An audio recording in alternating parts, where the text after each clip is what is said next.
નમસ્કાર. દરેક મા-બાપનું એક જ સપનું હોય છે કે પોતાના બાળકને સારામાં સારું ભણતર મળે. પણ ઘણીવાર સારી, મોટી પ્રાઇવેટ સ્કૂલની ફી આપણા સપના અને હકીકત વચ્ચે એક મોટી દિવાલ બનીને ઊભી રહી જાય છે. કેવું સારું થાય જો આ દિવાલ જ ગાયબ થઈ જાય? બસ, સરકારની આરટીઈ એટલે કે શિક્ષણના અધિકારની યોજના આ જ કામ કરે છે. આ એક એવી જ જબરદસ્ત તક છે જે બાળકના ભવિષ્યને એક નવી જ ઉડાન આપી શકે છે.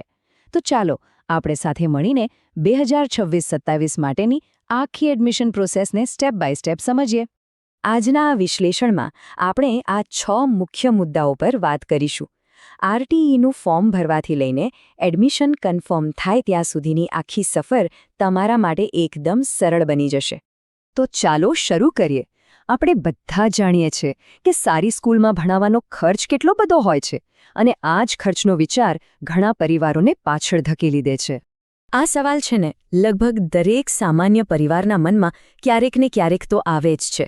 અને દુઃખની વાત એ છે કે ઘણીવાર એનો જવાબ હા હોય છે, પણ હવે એવું નહીં થાય. અને અહીં જ આરટીઈ એક ગેમ ચેન્જર બનીને આવે છે.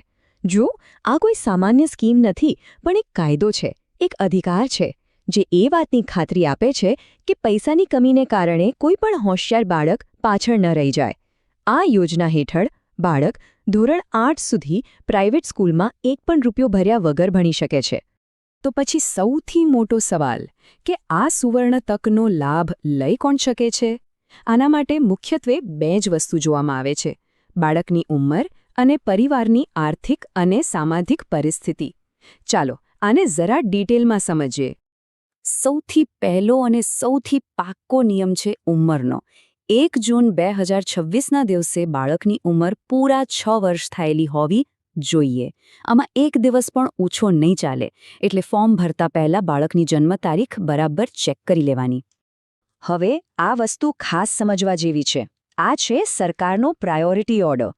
મતલબ સરકાર સૌથી પહેલા એવા બાળકોને તક આપે છે જેમને સૌથી વધુ જરૂર છે. આ સ્લાઇડ પર જે લિસ્ટ દેખાય છે, બસ એ જ ક્રમમાં ફોર્મ ચેક થાય છે. એટલે કે જો કોઈ અનાથ બાળકની અરજી હોય અને એક જનરલ કેટેગરીના બાળકની અરજી હોય, તો પહેલો ચાન્સ હંમેશા અનાથ બાળકને જ મળશે. કેટેગરી પછી જે બીજી અગત્યની વસ્તુ છે એ છે આવક. ગામડા અને શહેર બંને માટે આવકની મર્યાદા અલગ અલગ છે, જે તમે અહીં સ્ક્રીન પર જોઈ શકો છો. અને હા, એક વાત યાદ રાખજો, ફોર્મમાં તમારી વાર્ષિક આવક જેટલી ઓછી હશે, એડમિશન મળવાના ચાન્સ એટલા જ વધી જશે. ચલો હવે વાત કરીએ આખી પ્રોસેસના સૌથી મહત્વના અને સૌથી નાજુક ભાગની, અને એ છે ડોક્યુમેન્ટ્સ. કારણ કે અહીંયા થયેલી એક નાનકડી ભૂલ પણ આખી મહેનત પર પાણી ફેરવી શકે છે. આ વાક્યને મગજમાં બરાબર ફિટ કરી લેજો. હજારો ફોર્મ દર વર્ષે ફક્ત અને ફક્ત ડોક્યુમેન્ટ્સમાં ભૂલ હોવાને કારણે જ રિજેક્ટ થઈ જાય છે. આપણે એ ભૂલ નથી કરવાની. આ રહ્યું તમારું ચેકલિસ્ટ. દરેક ડોક્યુમેન્ટ ઓરિજિનલ જ સ્કેન કરીને અપલોડ કરવાનું છે, ઝેરોક્સ નહીં ચાલે. 2 વાતો પર ખાસ ધ્યાન આપજો. 1, આવકનો દાખલો 1 એપ્રિલ 2024 પછી કઢાવેલો હોવો જોઈએ. અને બીજું, જો ભાડાના મકાનમાં રહેતા હો તો નોટરીવાળો ભાડા કરાર નહીં, પણ ફક્ત રજિસ્ટર્ડ ભાડા કરાર જ માન્ય ગણાશે. ઓકે, તો હવે તમારા બધા ડોક્યુમેન્ટ્સ તૈયાર છે. હવે અસલી કામ શરૂ થાય છે. ઓનલાઈન ફોર્મ ભરવાનું. પણ ગભરાવાની જરાય જરૂર નથી. જો તૈયારી પાકી હોય તો આ કામ એકદમ સહેલું છે. આ વેબસાઇટનું નામ બરાબર નોંધી લો. મોબાઈલમાં ફોટો પાડી લો કે પછી ક્યાંક લખી લો. કારણ કે અરજી ફક્ત અને ફક્ત આ એક જ સરકારી પોર્ટલ પરથી થશે. ભૂલથી પણ કોઈ બીજી ખોટી વેબસાઇટ પર તમારી વિગતો ના આપતા. બસ આ 5 સિમ્પલ સ્ટેપ્સ અને તમારી અરજી પૂરી. પહેલા રજિસ્ટર કરો, પછી બધી ડિટેલ્સ ભરો, સ્કૂલ સિલેક્ટ કરો, ડોક્યુમેન્ટ્સ અપલોડ કરો અને છેલ્લે સબમિટ. અને હા, એક પ્રો ટિપ: સ્કૂલ પસંદ કરતી વખતે ઘરની સૌથી નજીક જે સ્કૂલ હોય એને પહેલી પસંદગી આપજો. એનાથી એડમિશનના ચાન્સ વધી જાય છે. ધારો કે બધી મહેનત કરી લીધી, પણ એક નાની ભૂલને કારણે ફોર્મ રિજેક્ટ થઈ જાય તો? ઘણા લોકો સાથે આવું થાય છે. તો ચાલો હવે એ ભૂલો પર એક નજર નાખીએ જે આપણે બિલકુલ નથી કરવાની. આ 4 સૌથી કોમન ભૂલો છે. ડોક્યુમેન્ટ અપલોડ કરતા પહેલા 2 વાર ચેક કરી લો કે બરાબર વંચાય છે કે નહીં. આવકના દાખલામાં જે રકમ લખી છે એ જ રકમ ફોર્મમાં લખવાની, 1 રૂપિયો પણ ઓછો વધતો નહીં.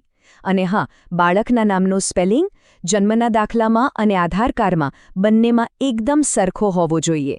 આપણી એક આદત હોય છે બધું જ છેલ્લી ઘડીએ કરવાનું, પણ અહીં એ આદત બહુ મોંઘી પડી શકે છે. છેલ્લા દિવસોમાં વેબસાઇટ પર એટલો બધો લોડ હોય છે ને કે એ વારંવાર હેંગ થાય છે. એટલે જેવી પ્રક્રિયા શરૂ થાય કે તરત જ ફોર્મ ભરી દેવું એ જ સૌથી સારો રસ્તો છે. ચાલો, માની લઈએ કે તમે ફોર્મ એકદમ બરાબર રીતે ભરીને સબમિટ કરી દીધું છે. હવે શું? શું કોઈ ઇન્ટરવ્યૂ માટે બોલાવશે? શું કોઈનો ફોન આવશે?